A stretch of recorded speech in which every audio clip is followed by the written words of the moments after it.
전능하신 아버지 하나님, 은혜와 사랑을 감사드립니다.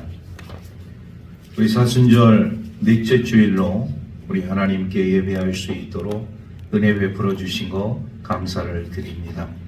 오늘도 우리 주의 백성들을 주의 존전으로 인도하여 주셨사오니 거룩한 산 제사로 우리 하나님께 예배하며 나아갈 수 있는 우리 모든 하나님의 자녀들의 삶이 되게 하여 주옵소서. 하나님은 영이시니 예배하는 자가 영과 진리로 예배하라 주님 말씀해 주셨사오니 오늘도 전심으로 주님을 예배하고 주님의 음성을 듣고 우리 성령님의 임재를 경험할 수 있는 이 시간 되게 하여 주옵소서. 감사드리며 우리 구주 예수 그리스도의 이름으로 기원하옵나이다. 아멘. 127번 사순절 네 번째 말씀입니다. 여호와를 자기 하나님으로 삼은 나라 곧 하나님의 기업으로 선택된 백성은 복이 있도다. 여호와께서 하늘에서 보고자 모든 인생을 살피시며 곧 그가 거하시는 곳에서 세상의 모든 거민들을 굽어 살피시는도다.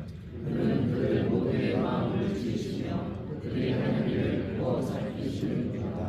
많은 군대로 구원 얻은 왕이 없으며 용사가 힘이 세어도 스스로 구원하지 못하는도다. 우리 영혼이 여호와를 바라며 그는 우리의 도움과 함께이시도다. 우리 마음이 그를 즐거워하며 우리가 그의 성호를 의지하였기 때문이로다. 여호와여 우리가 주께 바라는 대로 주의 인자하심을 우리에게 베푸소서. 아멘. 사도신경으로 우리의 신앙을 고백하겠습니다. 나는 전능하신 아버지 하나님 천지의 창조주를 믿습니다. 나는 그의 유일하신 아들 우리 주 예수 그리스도를 믿습니다. 그는 성령으로 잉태되어 동정녀 마리아에게서 나시고 본디오 빌라도에게 고난을 받아 십자가에 못 박혀 죽으시고 장사된 지 사흘 만에 죽은 자 가운데서 다시 살아나셨으며 하늘에 오르시어 전능하신 아버지 하나님 우편에 앉아 계시다가 거기로부터 살아있는 자와 죽은 자를 심판하러 오십니다. 나는 성령을 믿으며 거룩한 공교회와 성도의 교제와 죄를 용서받는 것과 몸의 부활과 영생을 믿습니다. 아멘. 다 같이 참회의 기도를 드리겠습니다.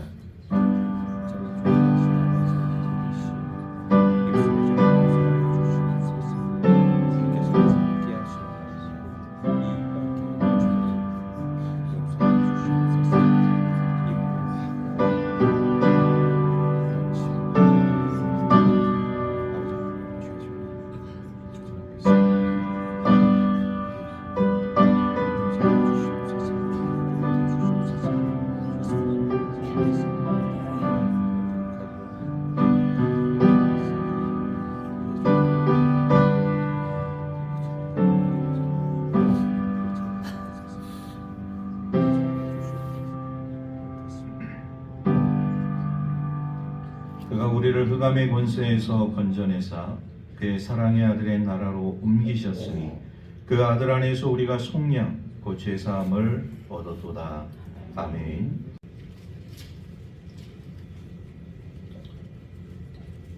말씀을 봉독하겠습니다. 여호와 하나님이 이르시되 사람이 혼자 사는 것이 좋지 아니하니 내가 그를 위하여 돕는 배필을 지으리라 하시니라. 여호와 하나님이 흙으로 각종 들짐승과 공중의 각종 새를 지으시고 아담이 무엇이라고 부르나 보시려고 그것들을 그에게로 이끌어 가시니 아담이 각 생물을 부르는 것이 곧 그 이름이 되었더라. 아담이 모든 가축과 공중의 새와 들의 모든 짐승에게 이름을 주니라.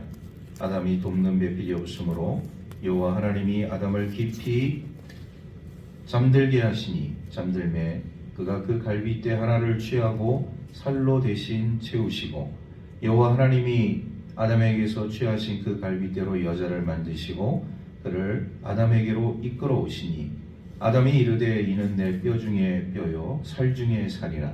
이것을 남자에게서 취하였은즉 여자라 부르리라 하니라. 이러므로 남자가 부모를 떠나 그의 아내와 합하여 둘이 한 몸을 이룰지로다. 아담과 그의 아내 두 사람이 벌거벗었으나 부끄러워하지 아니하니라. 아멘. 시고 우리 함께 다 같이 한번 읽어보도록 하겠습니다. 시작. 사람은 어디에 있어야 하는가? 사람은 어디에 있어야 하는가? 오늘 이 주의 말씀 우리 구약 우리 창세기 2장 18절부터 25절에 있는 이 말씀을 우리가 묵상하면서 오늘 우리 하나님의 사람들은 과연 어디에 있어야 하는가? 또 어디에 있어야지만이 오늘 우리들의 이 삶의 모습이 온전한 모습이 될 수 있는가? 이런 것들을 한번 깊이 생각하고 은혜를 나눌 수 있는 귀한 축복의 시간이 되기를 주의 이름으로 축복합니다. 우리 모두에게는 다 이름이 있어요. 여기서 혹시 이름이 없으신 분 계십니까? 아마 우리 김지현 집사님 그 뱃속에 있는 새 생명, 예명은 있죠. 아직 본명은 없잖아요. 아탕이, 예명이 아탕이인데 그래요. 우리 아탕이를 빼놓고는 전부 다 우리가 다 이름이 있습니다. 우리 김춘수님의 그 꽃을 우리가 보게 되어지면 내가 그의 이름을 부르기 전에는 그는 다만 몸짓, 의미 없는 몸짓에 불과하였다. 이렇게 이야기를 하고 있어요. 내가 그의 이름을 불러주었을 때 그는 나에게로 와서 꽃이 되었다. 이렇게 김수수님의 꽃이라는 그 시에 기록되어져 있는 내용입니다. 내가 이름을 불러주기 전에는 그냥 한낱 의미 없는 몸짓에 불과했다는 것이죠. 내가 이름을 불러주었을 때 나에게로 와서 꽃이 되었다. 참 의미 있는 시라고 생각이 되어져요. 자, 그런데 우리 하나님께서 말이죠. 이 창조 사역에 있어서 가장 창조의 결정체라고 얘기하는 아담에게, 사람에게 아주 중요한 특권을 하나 주셨어요. 그 특권을 주셨는데 그 특권이 뭐냐? 짐승들, 동물들의 이름을 짓게 하는 것이었습니다. 이 짐승들, 동물들을 잘 다스리고 또 보호하고 관리하는 그런 책임도 주셨을 뿐만 아니라 하나님께서 아담에게 가장 중요한 특권 중의 특권인 이 짐승과 동물들에게 이름을 짓게 하시는 이런 놀라운 은혜를 베풀어 주셨다는 거예요. 여러분, 우리가 생각할 때 그게 뭐 이렇게 큰 일이겠습니까? 이렇게 생각할 수 있지만 우리가 하나님 입장에서 우리가 보게 되어지면 하나님 창조자시잖아요. 모든 만물을 다 창조하셨잖아요. 그러면 창조자 되시는 하나님께서 그 창조되어진 모든 피조물의 이름을 지을 권한은 바로 창조주 하나님께 있는 겁니다. 그런데 이 창조주 하나님께서 모든 그 만물을 다 이제 창조하신 후에 사람에게 짐승들, 동물들, 그리고 공중의 새, 바다의 물고기 그 이름을 지을 수 있는 권한을 주셨다는 것은 우리 인간으로서는 엄청난 특권이라는 것을 우리가 깨닫습니다. 자, 주의 말씀 19절 말씀을 우리가 함께 다 같이 한 목소리로 읽도록 하겠습니다. 시작. 여호와 하나님이 흙으로 각종 들짐승과 공중의 각종 새를 지으시고 아담이 무엇이라고 부르나 보시려고 그것들을 그에게로 이끌어 가시니 아담이 각 생물을 부르는 것이 곧 그 이름이 되었더라. 아멘. 하나님께서 이 아담이 어떻게 이름을 짓나? 이 짐승들, 이 동물들, 이 새들 어떻게 이름을 짓나 보시라고 이 짐승들을, 동물들을, 새들을 아담에게로 다 이끌어 가시고 그런데 아담이 말이죠. 우리 하나님께서 다 데려오는 그 짐승들, 동물들, 새들 그것들의 이름을 하나씩 하나씩 이름을 지어줍니다. 참 우리 아담이라는 사람도 굉장히 지혜로운 그런 사람이었던 것 같아요. 막상 이름을 우리가 짓는다고 생각할 때 그냥 성경에서는 이름을 지었다 이렇게 말씀하고 있지만 이름 짓는 게 사실 이게 쉬운 일이 아니거든요. 오늘날 우리가 우리의 삶의 자리에서 함께하는 이런 수많은 동물들, 새들, 짐승들 그렇게 이름이 되어졌으니까 우리는 그렇게 부르는 것이죠. 그것을 처음 어떤 동물을 가지고 왔을 때 이 동물의 이름을 한번 지어봐라. 이렇게 누군가가 이야기를 하게 되어진다면 우리는 굉장히 그 동물 이름을 짓는 것에 대해서 고민을 할 수밖에 없다는 것을 깨닫습니다. 그런데 하나님께서 데려오는 동물들 하나하나 아담이라는 사람이 이름을 지어주는 거예요. 여기서 우리는요 아주 중요한 것을 하나 깨닫습니다. 이름을 지어준다는 것 그냥 되어지는 과정이 아니라는 거예요. 그 동물, 그 짐승, 그 공중의 새를 이름을 짓기 위해서는 오늘 성경 말씀은 이 한 구절에서 우리에게 말씀을 하고 있지만 이런 과정들이 필요하다는 것이죠. 그 짐승, 그 동물 그리고 그 새를 유심히 관찰을 해야 되고 왜 관찰을 해야 되느냐? 이 동물의, 이 짐승의, 이 새의 특징은 과연 무엇이냐?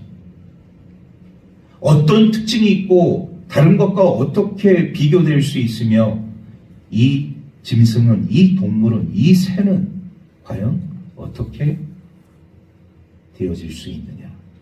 관찰을 모든 생김새라든지 특징이라든지 다른 점이라든지 먼저 이 관찰이 있어야 됩니다. 두 번째는 뭐냐? 분류하는 작업이 있어야 됩니다. 여러분 같은 종이라고 해도 같은 과라고 해도 같은 목이라고 해도 다 똑같은 것 같지만 다릅니다.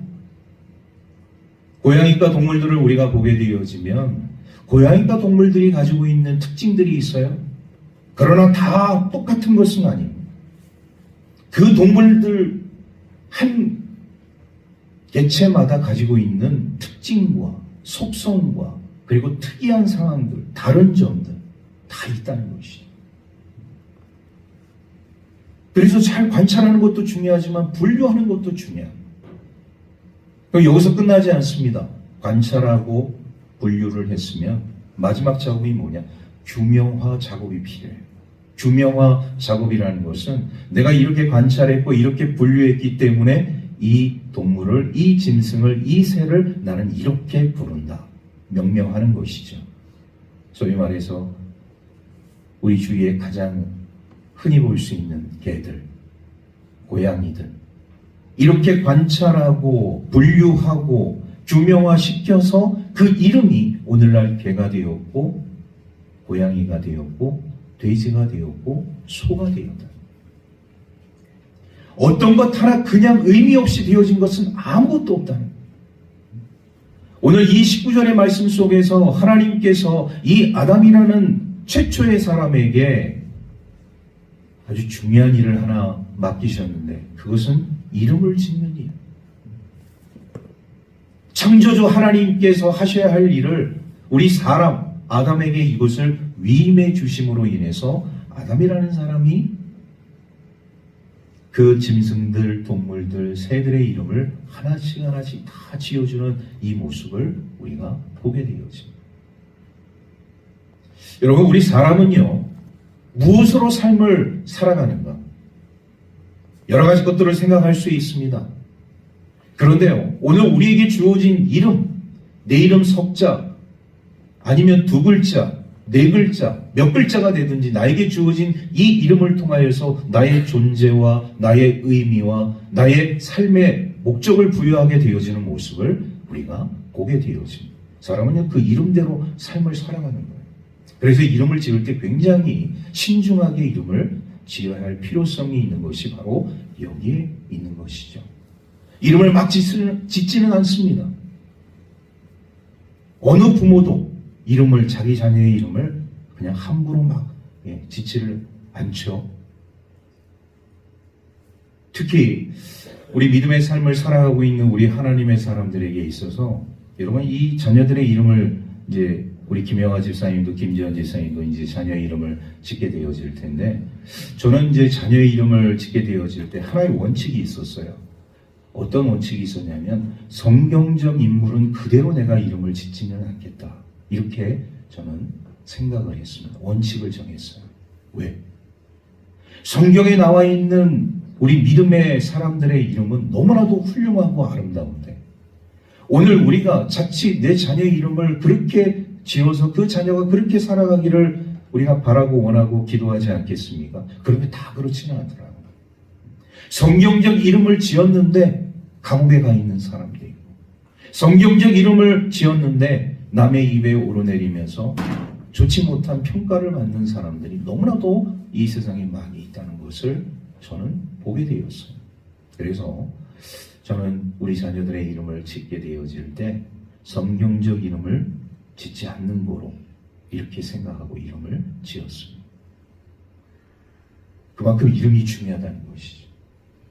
물론 그 성경적 이름대로 잘 살아가는 사람도 있지만 그렇지 못한 사람들도 있다는 것을 우리가 유념하면서 오늘 우리가 이 세상을 살아가게 되어질 때 이름이라는 것이 얼마나 중요한 것입니다. 오늘 하나님께서 아담에게 위임해 주신 이 짐승들, 동물들, 새들의 이름을 네가 한번 지어봐라. 이렇게 하나님께서 아담에게 이것을 위임해 주셨을 때 우리 하나님은 아담에 대해서 어떤 생각을 갖고 계셨는가? 하나님의 특별한 존재, 하나님의 존귀한 존재, 하나님의 축복된 존재로서 하나님께서 인정하셨기 때문에 하나님께서 이 아담에게 이런 놀라운 특권을, 권한을 위임해 주셨던 것을 우리가 깨닫습니다. 저는요, 이 말씀을 볼 때마다 그런 생각이 들어요.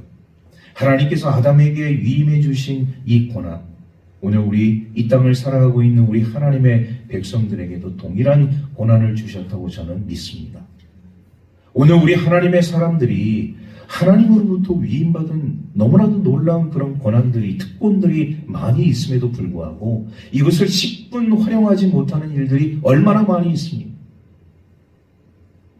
오늘 우리 그리스도인으로서 이 세상을 살아가게 되어질 때 믿는 자녀들의 자부심과 긍지를 가지고 우리가 삶을 살아가야 되는데 그렇지 못한 삶을 살아가고 있는 우리 안타까운 그리스도인들이 너무나도 많이 있다는 것이죠. 이런 것들을 우리가 생각하게 되어질 때 저는요, 오늘 이 아담처럼 하나님께서 나에게 주신 이 놀라운 특권과 권한들을 우리 그리스도인들은 이 세상을 살아가게 되어질 때 충분히 활용하고 그것을 적용하고 나의 것으로 만들어서 우리 하나님께 영광 돌릴 수 있는 우리 축복의 사람들 되기를 주의 이름으로 축복합니다. 자, 그리고 우리 18절과 20절 말씀 우리 한번 두 구절을 연속해서 읽도록 하겠습니다. 18절 그리고 20절 시작. 여호와 하나님이 이르시되 사람이 혼자 사는 것이 좋지 아니하니 내가 그를 위하여 돕는 배필을 지으리라 하시니라. 아담이 모든 가축과 공중의 새와 들의 모든 짐승에게 이름을 주니라. 아담이 돕는 배필이 없으므로. 여러분 18절 말씀 20절 말씀에 공통적으로 나오는 중요한 단어가 하나 있습니다. 그건 그것은 무엇이냐? 돕는 배필이에요. 하나님께서 아담을 지으시고 나서 혼자 있는 것이 좋지 않아 보이셨어요. 그런데요, 하나님께서 이 아담을 혼자 만드신 이유가 있습니다. 물론 우리 하나님께서는 이 여자 하와라는 아담의 갈비뼈를 취해서 만든 두 번째 사람에 대해서 이미 다 준비를 하고 계획을 하셨겠지만 처음에 하나님께서 남자를 만드신 이유가 있는 거예요. 왜 하나님께서는 남자를 먼저 만드셨는가? 여기에는요, 남녀 간의 온전한 비밀이 숨겨져 있는 것을 우리가 보게 되겠습니다. 남자는요, 여자 없이는 살 수 없는 존재로 하나님께서 이미 만드시고, 남자는 여자가 반드시 필요하기 때문에 하나님께서 먼저 남자를 만드시고 내가 혼자 사는 것이 얼마나 고독하고 쓸쓸하고 외로운 삶인 것인가를 내가 뼈저리게 한번 느껴봐라. 이런 의미가 담겨져 있는.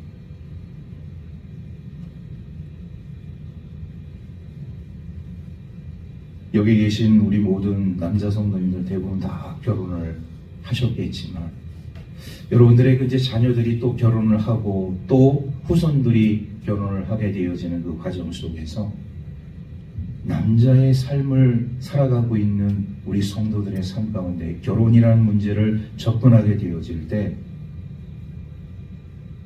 여러분 우리가 결혼을 뭐 쉽게 빨리 이렇게 생각하시는 분들도 없지 않아 있어요. 그런데 저는 오늘 이 시간 이제 결혼을 앞두고 있는 우리 남성분들에게 그런 권면의 말씀을 드리고 싶어요. 결혼을 준비하고 결혼을 하려고 하는, 그리고 결혼과 함께 제2의 인생을 준비하고 있는 우리 세대들에게 결혼의 그 연령이 어린 것보다는 어느 정도 성숙한 가운데서 결혼을 하는 것이 더 바람직하다. 왜 그런가? 내가 어렸을 때는 말이죠. 남자가 어렸을 때는 자기가 하고 싶은 것들을 다 하고 싶은 욕망이 있어요.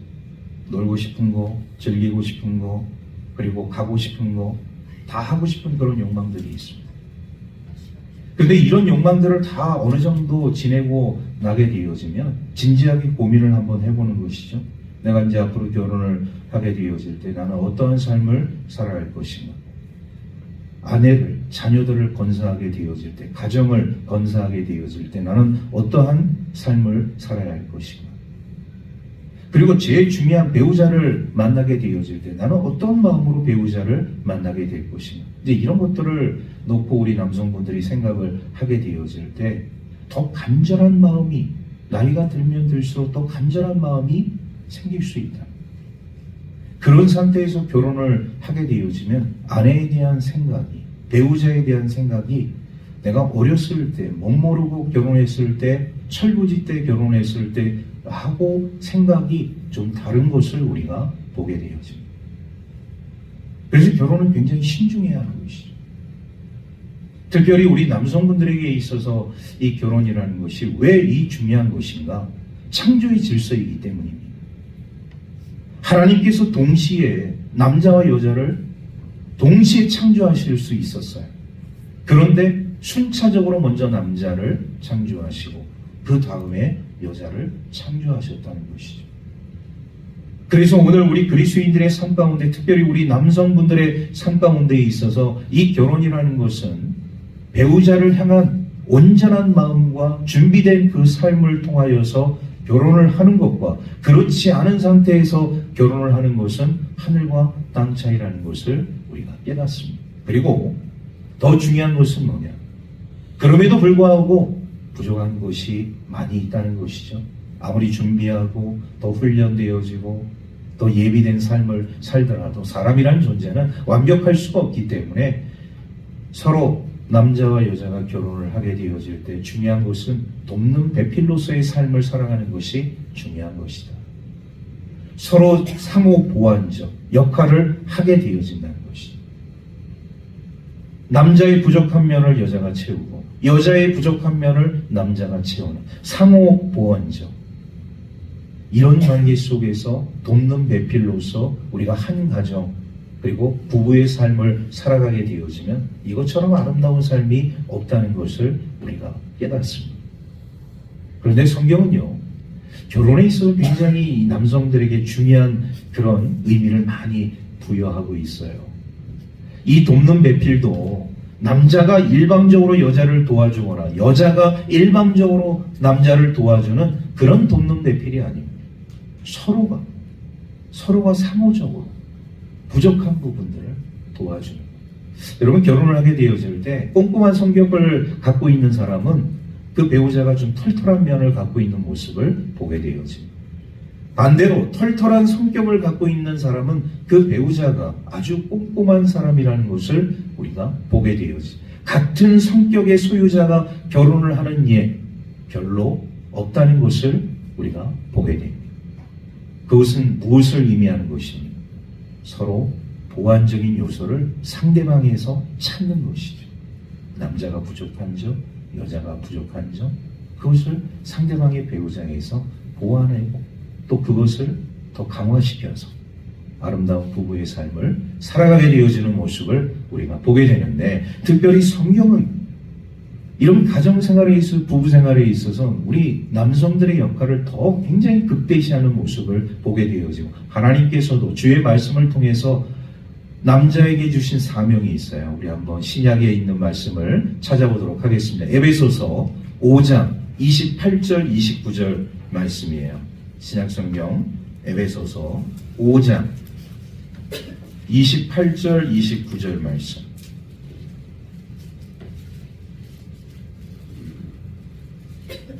신약성경 316쪽에 있습니다. 에베소서 5장 28절 29절 말씀. 우리 찾으셨으면 한 목소리로 함께 다 같이 말씀을 읽겠습니다. 시작. 이와 같이 남편들도 자기 아내 사랑하기를 자기 자신과 같이 할지니 자기 아내를 사랑하는 자는 자기를 사랑하는 것이라. 누구든지 언제나 자기 육체를 미워하지 않고 오직 양육하여 보호하기를 그리스도께서 교회에게 함과 같이 하나니. 29절 중반절 말씀에 양육과 보호라는 단어가 나왔어요. 여러분, 우리 남편 되시는 분들은 아내 되시는 분들을 보호하고 양육하고 보호할 사명이 있는 겁니다. 우리가 아름답고 건강한 부부생활을 하는 데 있어서 이 원칙이 깨지면 안 돼요. 남편은 자신의 몸처럼 아내를 사랑하는 데 있어서 더 중요한 것이 뭐냐? 아내를 양육하고 보호하는 이 사명이 자동적으로 따라오게 되어집니다. 이거를 게을리하거나 등한시하는 남편은 그 가정생활이 원만하지 못하고 그리고 항상 불행한 삶을 살 수밖에 없다는 것을 우리가 깨닫습니다.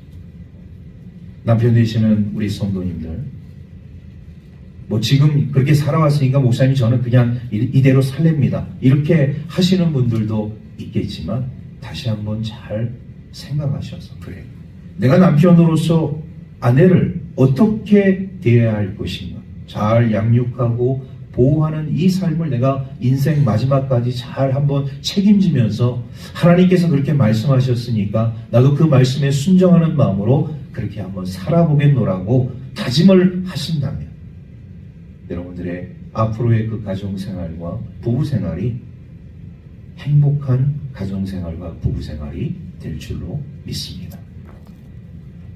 별로 하면 하신 분이 없으시네요. 네. 주의 말씀인 거예요. 오늘 우리 하나님의 사람들이 삶을 살아가면서, 여러분, 이 건강한 가정생활, 부부생활을 유지한다는 거 참 중요하잖아요. 그래서 우리는 서로 이렇게 상호 보완적인 역할, 그리고 서로 도움이 되는 역할들을 이 부부생활에서 우리가 기대를 하게 되어지는데, 보완이라는 그 의미가 몇 가지로 좀 우리가 좀 의미를 살펴볼 수가 있어.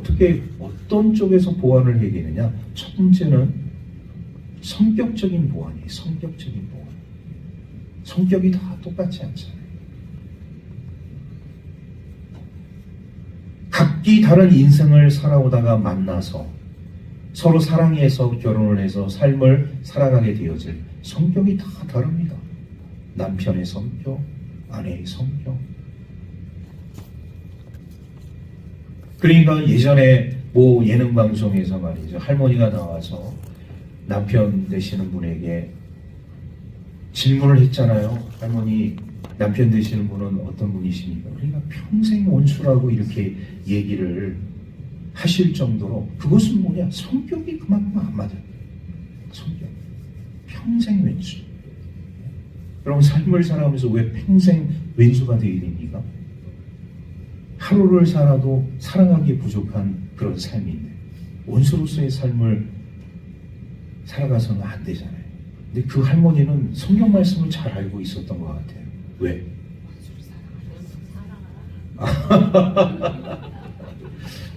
원수가 말이죠. 가정에 있기 때문입니다. 예. 가정 속에 원수가 있기 때문에. 물론 이제 그런 우스갯소리로 말씀을 드리지만 그만큼 우리가 인생을 살아가는 데 있어서 부부는요, 성격을 보완하는 그런 역할을 우리가 또 감당을 해야 돼요.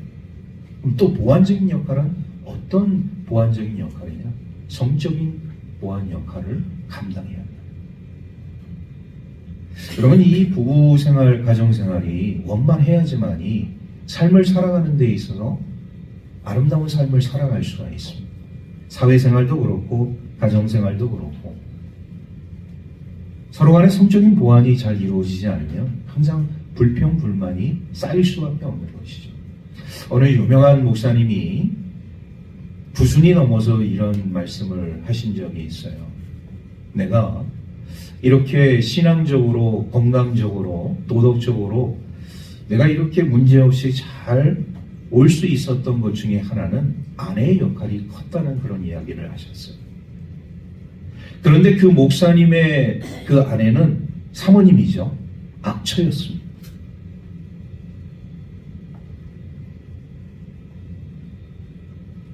왜 악처였느냐? 남편 되시는 목사님, 너무나도 유명하신 목사님이기 때문에 도덕적으로 유혹이 많고 건강적으로도 해가 될 수 있는 부분들이 너무나도 많이 있어요. 신앙적으로도 도전이 되는 일들이 너무나도 많이 있었는데 사모님이 악처가 되지 않으면 이 모든 일들을 다 처리할 수 없었기 때문에 그 목사님의 사모님은 악처가 되어져요. 그런데 그 사모님 먼저 돌아가셨어요. 그리고 나서 이 목사님이 그런 고백을 하는 겁니다. 내가 이 90이 넘을 정도로 넘으면서까지 내가 많은 사람들 앞에서 도덕적으로, 신앙적으로, 건강적으로 이러한 삶을 살아올 수 있었던 것은 다 아내 덕분이다.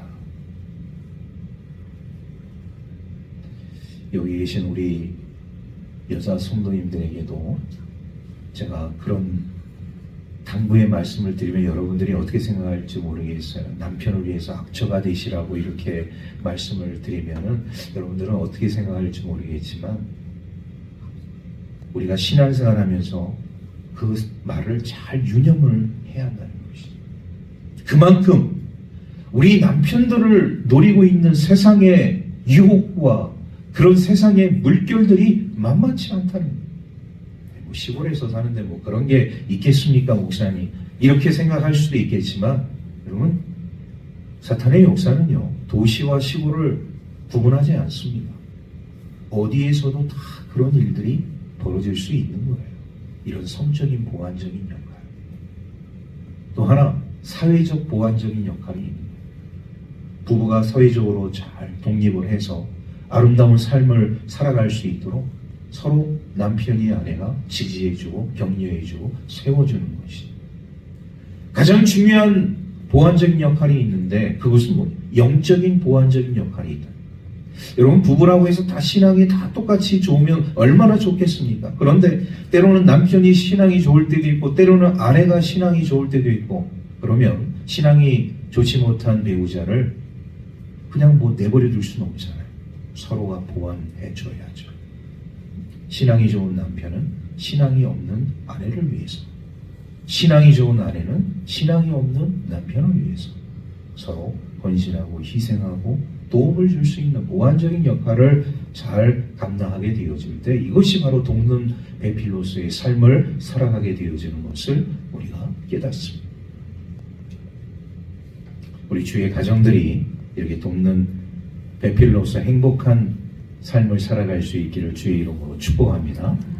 그리고 이 마지막으로 하나님께서 세우신 가장 축복된 것 중에 하나가 뭐냐? 결혼이라는 것이죠. 21절 말씀, 22절 말씀 우리 두 절을 함께 보도록 하겠습니다. 창세기 2장 21절, 22절 말씀 우리 한 목소리로 같이 읽겠습니다. 시작. 여호와 하나님이 아담을 깊이 잠들게 하시니 잠들매 그가 그 갈빗대 하나를 취하고 살로 대신 채우시고 여호와 하나님이 아담에게서 취하신 그 갈빗대로 여자를 만드시고 그를 아담에게로 이끌어 오시니.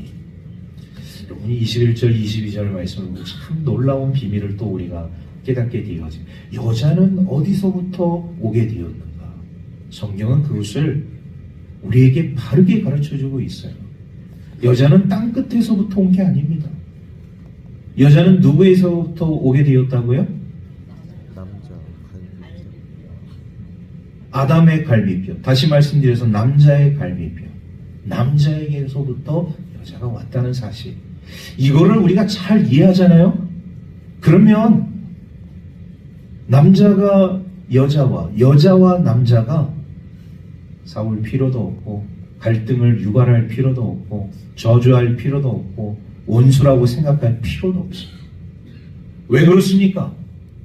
하나님께서 인류 최초의 수술을 아담을 통해서 하게 되었는데 왜 하필이면 아담은 흙으로 만드셨는데 왜 아담의 배우자가 되는 여자 하와는 남자의 갈비뼈 하나를 취해서 만드셨을까?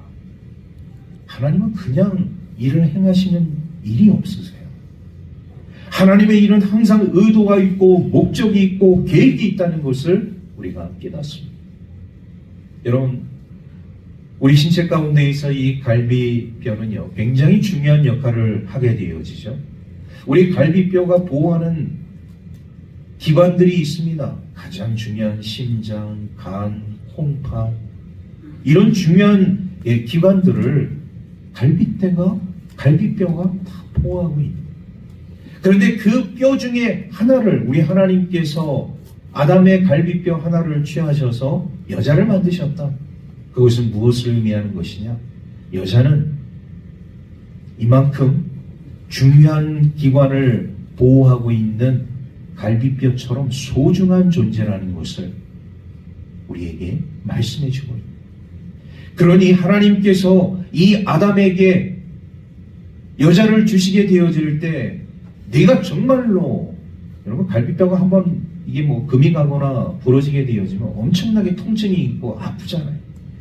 여성이 아픈 것은 여성이 상처를 받는 것은 그만큼 우리 남성에게 있어서 수치요 모욕이라는 것을 우리가 깨닫게 되어집니다. 여성을 아프게 하면 안 돼요. 여성에게 상처를 주게 해서는 안 된다는 거예요. 제가 이 자를 빌어서 우리 사모되는 우리 와이프에게 죄송하다는 그런 말씀을 이렇게 드리면서 여러분들에게도 그런 권면을 드리는 거예요.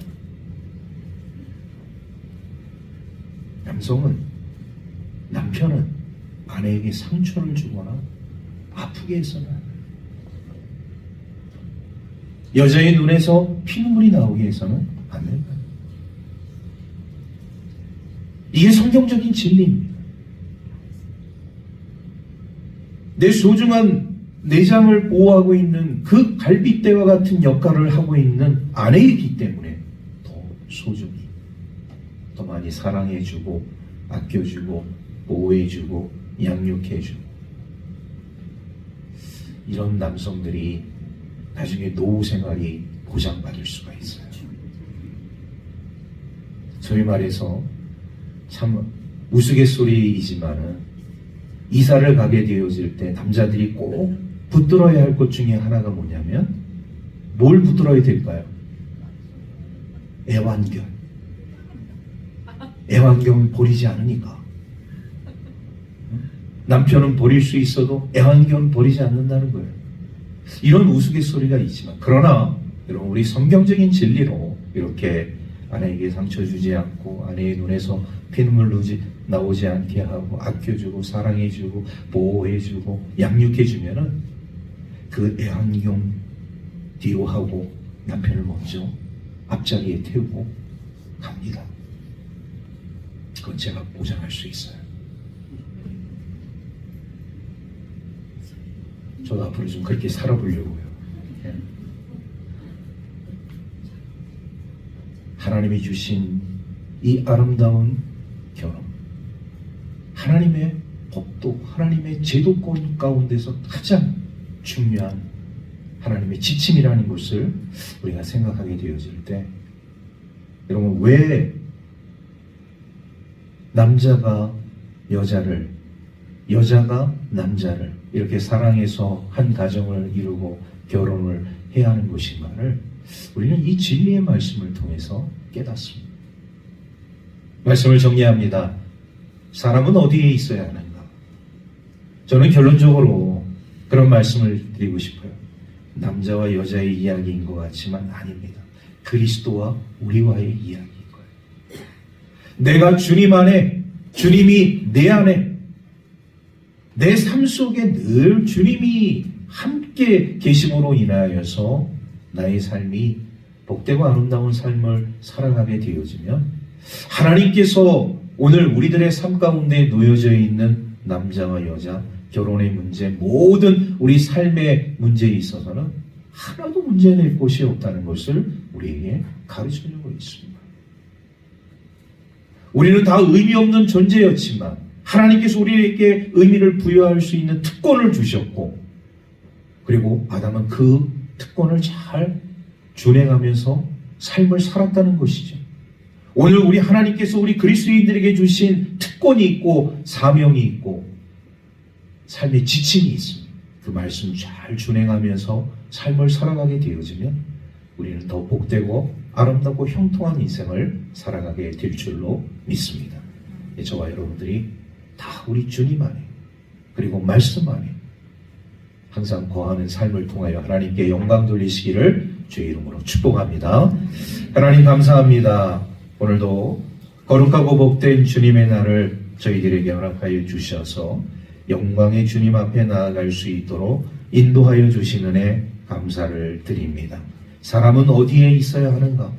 우리 하나님께서 우리 사람을 얼마나 사랑하시고 얼마나 아끼시고 축복하시는 것인가를 우리가 깨닫게 되어질 때 우리는 늘 주님 곁에 주님 안에 거하는 삶을 살아가야 할 줄로 믿습니다. 또 우리에게 허락해 주신 결혼과 가정을 통해 남녀가 서로 사랑하고 또 아껴주고 존경하고 양육하고 보호하는 삶을 통하여 우리 주님의 뜻을 이루어나갈 수 있는 우리 복된 하나님의 사람들 되게 하여 주옵소서. 모든 것 감사드리며 우리 구주 예수 그리스도의 이름으로 기도하옵나이다. 아멘.